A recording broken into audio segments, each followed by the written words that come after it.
guys took a chance on me, even though you had me 3 years ago. So I praise the Lord. Thank you so much that you invited me back. And it's so exciting. And especially to show you that I do have a husband. I am connected. I always show his picture everywhere I go, but I am connected. But thank you, and thank you for putting us up. Mike and Patsy's cabin was so nice and warm. She had the heat on last night, and it was just wonderful to just kind of fall in, and we got a good rest. And there was a deer right in the driveway as we pulled in, and he was like, "Where are you going?" And we're like, "We're supposed to be here."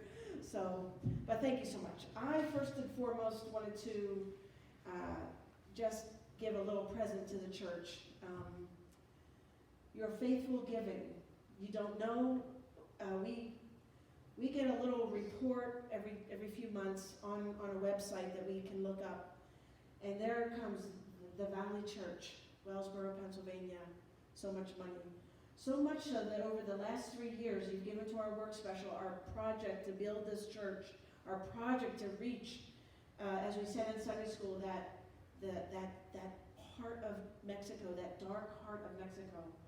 And the Valley Church has been an amazing, almost $9,000, if you can imagine, given specifically for our work. And we are just so grateful. We don't send out enough thank yous, but Pastor, if you would come, I brought, you can see it's really nicely wrapped, I brought several little crosses, and this is just a little clay cross made in the clay from Mexico, but I wanted to just have our name on the back, just you can put it anywhere for the church, but just thank you so much for your faithful, because it has to be your pastor that signs up on that global calendar, and you took a chance again on Bob and Cheryl Fugate. Thank you so much. Sure. And just a little remembrance from our work in Mexico for your church to look at, and thank you so much. May others, I know that you bless a lot of other people, but we have been extremely, extremely blessed, us and our people in our church, in Breath of Life Church. So thank you so much, sure. Pastor. Thank you. Sure. Thanks, sweet pie. Good morning. I think I'm on back there for the film. Thank you, sweet pie. I am Bob. I go along with Cheryl. I'm known as Cheryl's husband. Where we go, and that's because Cheryl's a better speaker. So she's going to be back. You won't be stuck just with me. But it's a joy to see you all today. It's a great joy to be here. And this is kind of like coming back to, it's a known area for me. It's in our neck of the woods is known. Shout out to my dear sister Kathy and her husband Gary Messinger. They pastored for many years the Slate Run Baptist Church back nearby Cedar Run. I think it was called Slate Run Baptist. And Kathy's a great host. We are heading there tomorrow morning, just for a couple of days of R&R. What a place to catch up. And I remember when I was a young kid, I learned to shoot a 22 up here. That was pretty cool. They helped me with that. And we used to jump off the bridge when we come up. Remember that? I don't know if it's that Cedar Run Bridge over the creek there. Yeah, you could jump off into the hole. That was great. Do some hiking around the trails, and just love when I get a chance to go fishing. Yeah, guys back there, you probably don't want to do that anymore. That's probably a bad idea. You shouldn't have said that. Jump off the bridge. Bad idea. Don't do it. By God's grace, we're here. But it's my sister's fault, if that was her fault. So, but we love it. Kathy's the oldest. I'm the youngest of the clan. There were 5 of us, and it's so cool that our family has bookends. She and her husband have been pastoring now after many years in the school. Teachers been pastoring, Cheryl and I as missionaries all these years. So it's been a real joy how God has worked, and I appreciate just being back up here again in this area. It's a catch our breath time. And folks, this morning we talked a little bit about in Sunday school some of the area why we're working where we are in Mexico with the Christian Missionary Alliance, and what our goals are these next years while we're there. And we shared a little bit about, in various other areas, we shared a little bit about the challenges that we face, because we're facing a very diverse area. We're living in a city of 6 million. It's the second largest city in Mexico. It's dwarfed by Mexico City, which is 26 million. If you can get your hands around that one, it's just a massive city. It's one of the largest in the world. And Guadalajara of 6 million is like a neighborhood in this city. And yet for us, it's a big city. And we're thankful to be there. That's 90% of our work. That's 90% of where we live. Everything we do is right there in the city of Guadalajara. trying to figure out how to minister to this city and plant the church. However, the needs laying outside, and that's why I have this slide up. You can see a little green circle maybe on the map of the country of Mexico. We live right smack dab in the middle of the country. It's altitude, about 5,000 or 6,000 feet high, so the weather is temperate most of the year, and we're thankful for that. If you do come down, Pastor, you have a place to come to. We'd love to have you. It would just be a joy. We just let you know right now, please, we'd love to. It's encouraging to receive visitors. In Mexico, as a southern neighbor, it's not that hard to get to. And the Mexicans are just one of the most wonderful people in the world. They were voted the world's 4th happiest nation. Can you imagine that? The United States did not rank in that list. Believe it or not, you would think with all the things we have, and with all the needs and all the problems, Mexico ranked as the 4th happiest nation. It's interesting, in spite of the difficulties. And so that little circle where we are in the midst of the city of Guadalajara is where we're living and working. We've been there since 2015. We moved over from Santiago, Chile. We've been 25 years in Chile. We moved to Mexico, had to learn a new country, study the history, get to know the people, and learn the language because it's a different type of Spanish. The Mexicans accuse us of speaking Chilean. The Chileans, as I talk to them now on Skype, accuse us of speaking Mexican. They say we're traitors, we're speaking Mexican. That's just adaptation. And so as we get to know the city, and the food is out of this world. Oh, you wouldn't believe it. It's just so good. But kids, do we have any candy? Okay, don't run out of service if you're going to stay, or if you don't stay. We have some candy from Mexico for you kids, okay? But it's Mexican candy. The kids eat hot stuff. So all the candy is got hot sauce in it. You might not like it, guys, but if you don't like it, give it to your younger brother or sister. No, if you don't like it. But the kids eat, I don't know if you guys ever go to a movie theater, you get popcorn at the movie theater. The Mexican kids get popcorn, they put hot sauce on it. That's what they eat with their popcorn. Or if you get a bag of potato chips, they get a bag of potato chips, they open it up in the middle, and they pour hot sauce on it. And it's like they just love it. They grew up eating hot sauce. So I love hot sauce, and give me all the hot you can get. It's really hot. Cheryl chooses to avoid that if she can. I'm learning. She's learning, but the food is out of this world, and people are wonderful in spite of the difficulties. And I can't tell you how gracious they've been to Cheryl and I. We can't begin to explain and to describe how well they've received us, how well they have treated us. They're just so grateful that the U.S. sends people like us, churches like you, sends people like us, without any cost to them, to minister. They're just so grateful. You don't begin to know the impact you're making around this world as your church that takes seriously the Lord's command to make disciples of all nations. To go into all nations and make disciples. And that's what I want to talk about this morning. A little about the discipleship process. It really isn't a process. Somebody asked in Sunday school this morning, I think they asked, how did we get started, kind of a question. And we just look for a few families that love the Lord and want to plant a church. And in Mexico, we can have church planting. We can openly start churches. I'm registered with the government, so is Cheryl. As religious workers, we have a religious visa. We're able to enter and come from the country as we please. And we're able to start churches. There are some different laws in Mexico because of the past history. And so, unlike the United States, if you want to hold a plaza or an outside rally, or if you want to do a children's VBS in a plaza in the open air, you have to get a permit from the local community. You can't just go out and do something in a public area without a permit. That's just Mexican law. We abide by that. We do everything we can to abide by that. There are some places that won't give us a permit because there's just resistance to the evangelical church in many areas. We haven't yet to have gotten a Christian radio station in Guadalajara. They won't give them a license for it. And we've gone to some very small towns outside of Guadalajara where we've done some, we call them hit and run VBSs.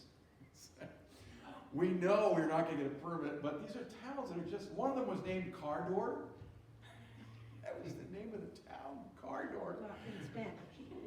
In Yeah, Spanish.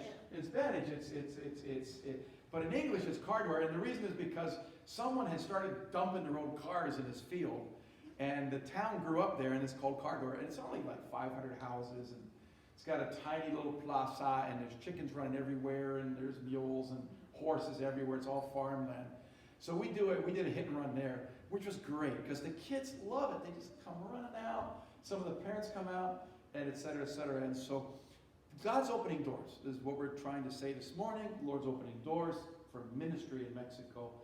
It's a people who are hospitable and who are open. And we're allowed to preach the gospel there in Mexico without any restrictions, as long as we abide by some of those laws. So to give you an idea, again, we're in the middle, that little flag, in the middle of that circle is where we are, and we're focusing on that area of the country. It's a pretty wide swath of that area. It's about 6 hours in car to Mexico City, south. And there's a church we're trying to start, I'm going to talk about, that's about 8 hours in a vehicle. But most of the places we're trying to reach within that circle are maybe 4 to 6 hours by car. To give you an idea of some of the distances and some of the challenges we're facing. We have a strategy to reach this area called 5-5-25. We'd love you to pray for that. First 5 is 5 churches in Guadalajara, a multiplying churches in the city of Guadalajara. The second 5 are the outlying states, churches in the outlying 5 states. And then 25 is the year 2025. So we're now in 2020, we're halfway through. We have 5 years to go. And when we started, we had nothing, but God gave us 3 Mexican families who love the Lord and who agreed to work with us to plant a church. And so we are so thankful for them. They are committed. They are people of faith. And they have joined and they have become motors for this church plant that we're involved in. And we had another missionary couple working with us when we started. But Tim Greenfield passed away a couple of years ago through a clot. And we began to say, Lord, this is going to be impossible. We can't do this. But guys, you know what? The Lord He is the expert at the impossible. Is He not? He is the expert. And we're so excited because if we reach this goal by 25, it's not us at all. It's the Lord. It's God. It's not us. And Cheryl and I want to talk a little bit about what that looks like right now with some of the people that we're working with in the country and some of the people who God is calling to be the people who are going to lead the charge on this area. Those are, I'm sorry, I had animated. You see those little green flags? Those flags represent the second wave of churches, the second 5. We've been to those 4 areas of the country, and we'd like to start churches there. We'd like to begin churches. God's opening some doors. We'll talk about that. And I want Cheryl to come up, though, before I go to the outlying areas. I'm going to come up and talk about Guadalajara, a little bit about our 3rd church plant in Guadalajara. We have the first one that started in 2015, and we started with the 3 Mexican families. The church grew, praise the Lord, by 3 years we baptized 49 people who have come to Christ. We're excited by that. Today we have 2 churches in Guadalajara, and we have about 200 people, adults and children. And our strategy just is to multiply. So we tell everybody who comes in, we say, hey, you need to multiply yourself. So if you are the guy making the coffee or the woman making the coffee, which is really important to me, in our churches, the first thing we do, we buy a new coffee pot. When we're ready to start a church, we buy a coffee pot. And the Mexicans love coffee, and they serve food after every service. They love to eat together. So the whole church does what you're doing with the lunch today we're going to do. They love to serve food. The women make it up. They take turns making it up. We charge a little bit for it, donations for it, just enough to help cover the cost, but we also use that money to go towards our building fund. And so we're often in church from about 9 o'clock in the morning till about 3 in the afternoon. It's a whole day of family adventure. And I want you to come and talk about the 3rd church plant that, Lord willing, we're going to start in February of this coming year. Sweetie? Thank you. Thanks, guys. It's really neat, the whole thing that we were doing as a community in the food. I just want to say real quick, the people are becoming owners of this vision, and they are doing it. So when the women make the food. Like let's say it's enchiladas or something. Oh, they'll serve. But they're saying, hey, we're doing this. They're donating their food. They're donating their enchiladas. The people are paying a little bit of something. They're getting something. And they'll say, this is for a new, we were able to buy a window today. So they're becoming owners of their building. So we have, I'm not sure if you mentioned, but we're not doing many churches. It's a multi-site church. So it's Aliento de Vida, it's a Breath of Life church in many different areas. We have opted for this strategy. Instead of building a big, giant 700-seat sanctuary that would be one church, it's hard for people to get to church. They have to take a bus, they might have to take a taxi, because we're kind of spread out. So we opted for, let's put a church where the people are. But we want to make it in the Breath of Life tradition, and so we are multi-site. Maybe you'll touch on that. But how does this get started? In our first 2 church plants, we actually have a national pastor now, in Eduardo and Sarah. We showed their picture in Sunday school. But in the team, there we showed a picture of the team earlier. We are building pastors, we are growing pastors from within. Because there are no pastors in Guadalajara. We could have a lot of churches maybe, but there are no people to pastor the churches. When we got to Guadalajara, there was one pastor, and in our course of our year there, he got ordained. He was from Mexico City. So there's no grown-up in Guadalajara pastors. We thought, why? In the Alliance. In the Alliance, yes, in the Alliance. So I thought, why? Are people getting scared? It's hard. People don't, could it be, we heard one person say, we don't want to be poor. And pastors are poor. And that's probably true in a lot of cases. So we are trying to set a different course. We are calling what we're doing greenhousing pastors. Am I out of focus if I stand over there? Fine. I'm okay. Because I do roam, so I'm trying to keep anchored. We are greenhousing them. They're coming to us. They're working with us. We're growing them up from coming in as new church members. And this is the situation with Alex and Angie and their 3 kids, Stephanie, Edison, and Paulette. They came to our church in October 2016. They were believers, but Alex's story is a story that no one would want to hear. Alex remembers. Alex is a person who has been living with lies and believing the lies. Alex was abused from the beginning as a child. He remembers at 6 years old, playing in the fields behind his house and boys taking advantage of him.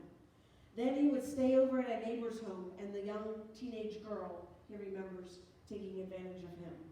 So Alex experienced tremendous abuse that no child should have to experience. And as he grew up, what did that lead to? That led to drugs. That led to doing everything you could to get the next fix. And that led to going to the United States because there was more money in the United States. Of course, that's illegal, and more money in the United States. Well, he met Angie. They were 2 young teenagers. They got pregnant. They had Stephanie. And he went to the United States to get the next best thing. And because he believed the lies that his parents told him, that the people told him, that his neighborhood kids told him, the people that abused him told him, you're worthless. You're unlovable. There's no hope for you. And then he had an encounter with Jesus. Came to our church, him and Angie as his young family, came to our church, had an encounter where he heard the words for the first time, you are loved. You are worthy of something. God has a plan for your life. I know we've all heard that. I heard that when someone shared about Jesus with me, that God loves me and he has a plan for my life. But how much of that just skims off? It did not skim off of Alex. The truth broke through years of chains and bondage. And he decided to throw out the lies that the Lord had for him. We were able to be with him and help restore their marriage and restore their family, they had these 2 teenage kids that were looking at their dad like, do I believe the change that has happened in you? And yes, you can believe it. Are you changing the? This is Alex and Angie. They in the background is an Alma sign. It's Alliance Marriages. We have a ministry to marriages, and they have now become one of our key couples that they share their lives. They share how the Lord has restored their life, their marriage, because they've chosen to be set free from the lies. They've chosen because in that verse, that in John 8, it says, you will know the truth and the truth will set you free. In the beginning of that verse, it says, you will follow my commands and love me, and then you will know the truth, and the truth will set you free. So there is I forget what the word is. There is kind of a first clause. Thank you. There's a clause. But Alex discovered the truth, that he could be set free, that he didn't have to live in the lies. And so what happened? We started to grow him from the inside out.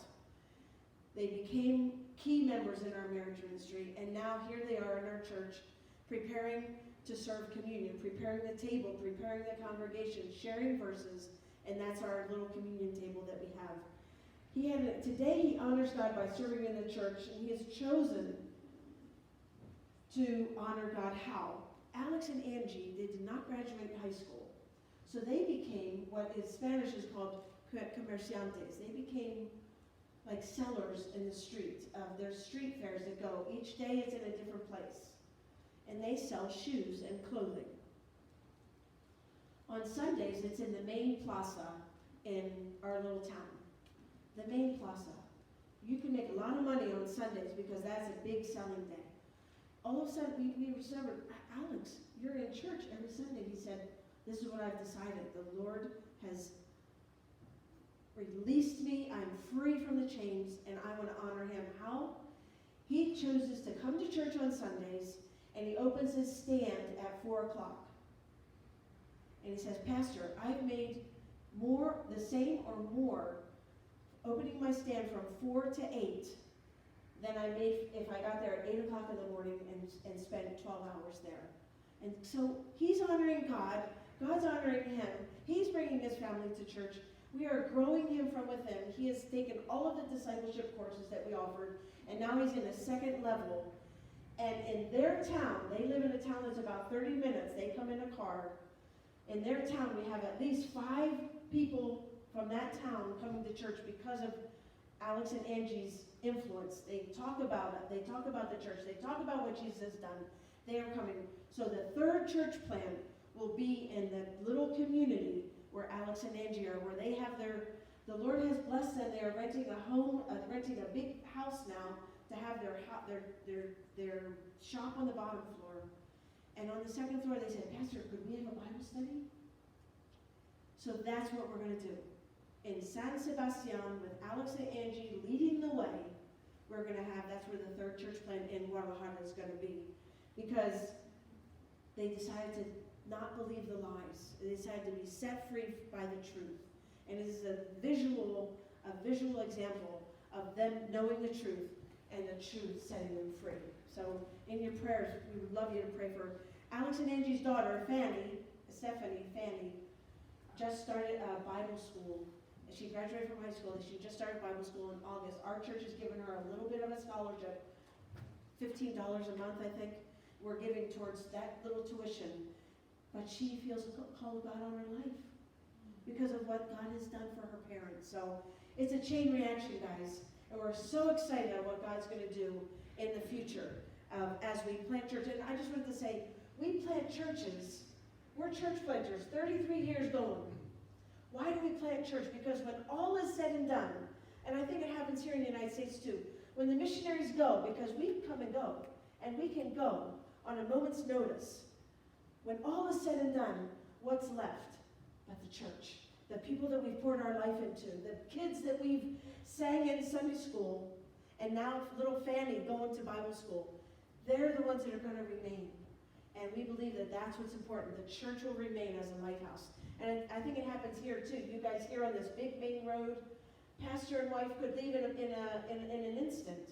But what's going to remain? You guys here, being light, being salt, in this community, and the same happened in Guadalajara. We hope not, though. I'm not We hope not, asking guys. for that. Alec came to us in July before we left and said, we talked about ministry, and I mentioned to him, what are you thinking about, Alec, about pastoring ministry? Because we see such gifts in you and such love to share the scripture. He's taking college level courses. We offer college level courses online for $15 a free credit class. And even though he didn't graduate high school, he's doing great.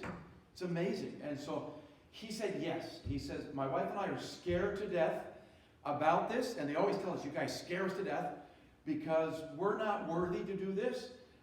We don't belong doing this. Our past is so dirty and so bad that how could we ever do this? And that's what Cheryl's talking about, being set free. From the lies the enemy tells you, you're not worthy, you can't do this. That's a lie from the enemy.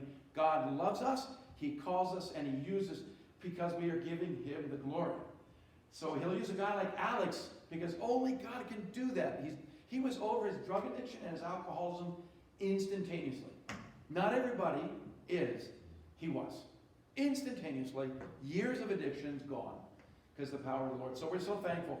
I want to take the next few minutes and we're going to land this plane fast. Buckle us your belts. We're going to land this plane because we want to eat. But I would like to share, if you guys can hang in there with a little bit, just share a little bit about, again, these flags, which is the second wave. Alex and his wife are going to be the third church plant in Guadalajara, Lord willing.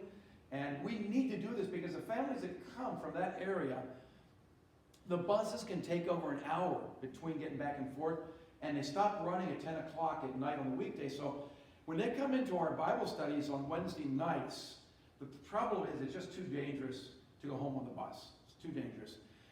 And so we all take them home in cars because you're just, don't risk it. And so we really want to put a church there in that area because the non-believers need the chance to hear the gospel without running the risks that they would have to run by coming over with us on a Wednesday night. So we're hoping to open up Sunday there maybe February. This is one of the four flags areas of the outer wave of churches. And I'm going to run you through a couple of these quickly if you can kind of hang in there with me on this. This is a beautiful city. It's called Guanajuato. And I don't even pronounce it right. Guanajuato. Sorry guys, I'm trying. And this is about 3.5 hours from the city of Guadalajara. It is an old city that was silver mining. They're still mining silver there today. So it had a lot of money in it, but it had a lot of poverty. A lot of mining and a lot of poverty. In those hills, in that area, we went to visit a house in January up in those hills, and it does get colder there. They're a little higher up. And the houses are built up on the hills. There's a lot of poverty. This is the most violent state per capita in Mexico. In other words, population and homicides, this is the most violent area. And we would love the opportunity to plant a church in this city, which is also the least evangelized state in Mexico. 1.39% evangelical believers in this area. It is hard to find Christians, let alone pastors there. Cheryl and I and Arturo and his wife Rox, Mexican couple, one of our couples that started with us in 2015, have a heart. So we went there with them. You're climbing these alleyway of stairs to get up to the hills up there, to get up to these houses. We met with 12 or 15 people outside in a patio. Night fell. I think we had one little light there at night to sing. And these were some believers, others weren't believers. And we shared with them. Arturo shared, we shared, we sang. These people would love to have a church planted there in their area. And this is Arturo. He's another future pastor like Alec. Arturo and I talked in July. He said, Pastor, I am ready to go at least in part-time ministry. He's a rock star. He's well known. He's television. He's radio. He's concerts. That's him at one of his concerts. But he's also our worship leader. And he does not your typical worship leader. But he loves the Lord. He's an evangelist. And he is known around for his faith. He and his wife, Rox, are believers. Roxana, he came to Christ by reading the Gideon Bibles in Spanish in the hotel rooms in Mexico or in the U.S. because he tours both countries. And he would go home, get tired of the drug scene, get tired of the alcohol scene, the party scene, and he'd read the Gideon Bible. at night alone in a hotel room. He came to Christ when he finished the Bible. He finished Revelation. He gave his heart to Christ. And Arturo and his wife are servants. Here they're helping us put together 120 bags of food that we'll put together. Everyone works. They are servants. They love the Lord. Now he's ready to go into ministry. God's calling them. He has a master's in theology. He just wanted to study the Bible. He got a master's in theology. And so, Lord willing, he and Rox, and they will point the way for this and lead the way. Cheryl and I will support from Guadalajara. But Lord willing, we'll see a church in that city of Guanajuato. This is another guy. Lives about 8 hours from us. Tiny town, about 100, well, it's 100,000 people. For Mexico, it's Guadalajara, it's small. There's hardly any churches in this town. This guy came to Christ because his in-laws, his sister-in-laws, 20-year-old boy or 25-year-old boy, was shot down in Birmingham, Alabama, and working at his job as a mechanic. He was the wrong place at the wrong time, drive-by shooting. He took a bullet to the head and was killed. The family of this young man went to the Birmingham Spanish Alliance Church. Isn't that awesome? We've been praying, Lord, open doors into these outlying communities. We don't know the needs, we don't know the people, but you do. If there is a need, send us. We want to plant a church there. That's what we're praying, to plant these outlying churches in these outlying states. Because we have no contacts there. This pastor from Birmingham, Alliance pastor, Spanish, from Peru, went to this village in Mexico. They took the remains back to bury in his homeland, that boy in his home town. The pastor went there with them from the Alliance from Birmingham, spent 10 days there and led 10 people to Christ. They had a little church. And so we were really thrilled. There's no sign for the church, but guess what the sign is? Can you make out that little cross? That's the sign. We're driving around. Where's the church? There it is. It's a little tiny, tiny room. That's their sign. Lalo is Eduardo, is my co-pastor. He's now full-time. We mentioned him. He started off, we preached a couple, so we went there for 3 days, held services day and night. He's sharing the gospel. Very humble, socioeconomically very humble people. But they're very open, they're very warm, and they're looking for help. They're looking for support. And so our questions are, how can we plant a church there? We taught them about communion. We had communion. We taught them about what it is. We held it for them. And so that's one of the things that pray with us. How can we start the church there? It's 8 hours from us by car, but we believe God's opened the door, so we're going to go through it, guys, and trust the Lord to open a church in this area. There's so much need in this area. It's amazing. We stayed at a hotel there, one of the few hotels. The manager of the hotel got wind that we were pastors. 3 of us went. That we were pastors, and they said, could you please give us a half hour of your time to talk? I'm going to get all my staff together, and I want you just to talk and share about the Bible to my staff, and then I want you to pray for them. When's the last time a hotel manager in the U.S. did that? It's just awesome. And so we'd love to go back there. We're not sure how, but we want to go back and we want to minister there. And I'm going to land a plane with this. We're going to land this one. You guys still with me? Yep. Ooh. Yes. Okay. We're going to land. Wheels are down. I will stop with this. This is another church plant we'd love to see happen.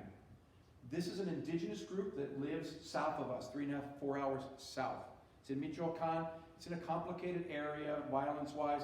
But these people, Porepachas, speak their own language, and some of them have become believers, and they are just a wonderful people who are looking and searching. They don't know what they're searching for, but they're searching. One of the guys was so bad, he had fallen off his horse. They're farmers. I went to visit him in his house. He was about 65 or 68 years old, fell off his horse, laid there all day and night, had broken one of his vertebrae. When they finally found him the next day, he was in such agony. I went to see him at his house. I don't speak his language, but we went to pray with him. He was so impressed, he tried to come to church. When we held church the next day, his wife kind of brought him there, tried to get him there, but he was suffering in so much pain because there's just not medical care. There's no town hospital or clinics there. He was in so much pain, he just, boom, fell over. It's not funny. He fell over in the middle of the service because of the pain. He was so much pain, he just fainted. But that's the depth of the hunger for the gospel. Again, God glorifying himself. There's a little church there. The man you see next to the missionary with the microphone, that's Zach, who just came as a missionary to help us. The man next to him is a Porepacha He's a pastor. He got saved in West Virginia. His daughter, 16-year-old, died of, I believe it was leukemia. She was receiving treatment at Johns Hopkins in Baltimore. His wife became a Christian because somebody shared with her in West Virginia about Jesus Christ. She became a Christian. She shared with her husband when the daughter died. She became a Christian. And they took the remains of their daughter back to their homeland in Mexico again to be buried. And when he got back there, he saw the needs, he saw the darkness, he saw the spiritual darkness and the poverty. And he and his wife said, we cannot go back to live the good life in West Virginia. They sold their home, they sold their car, they went to back. They were disowned by their family publicly because they're believers. They were disowned. Nobody would ride in his car as a taxi. Nobody would sell them anything. They were being starved out of town, and they were being run out of town. Crowds would show up with torches and guns to force them out because they're believers. Because the enemy hates the light. And these guys were so brave. These guys were so courageous. He's not a pastor. He's a new believer. But he reads his Bible. And when the last time they tried to run him out of town a few years ago, they're sitting in their house and they're praying together. He and his extended family, now his daughter-in-law, his son, and their children, saying, Lord, you've got to do something to protect us. And God opened the door by sending 2 large dogs out of nowhere to attack the crowd at night. They just tore into them. They said it was bloody everywhere. People went scattering back to their homes. And the next day, a group showed up at their house saying, we want peace because your God is too strong for us. We cannot fight him anymore. So you can stay. So folks, we'd like to help them reach their people up into the hills and also plant a church for the Mexicans. So God bless you this morning. Thank you so much, Valley Alliance Church. Pastor Darrell, wife, thank you so much.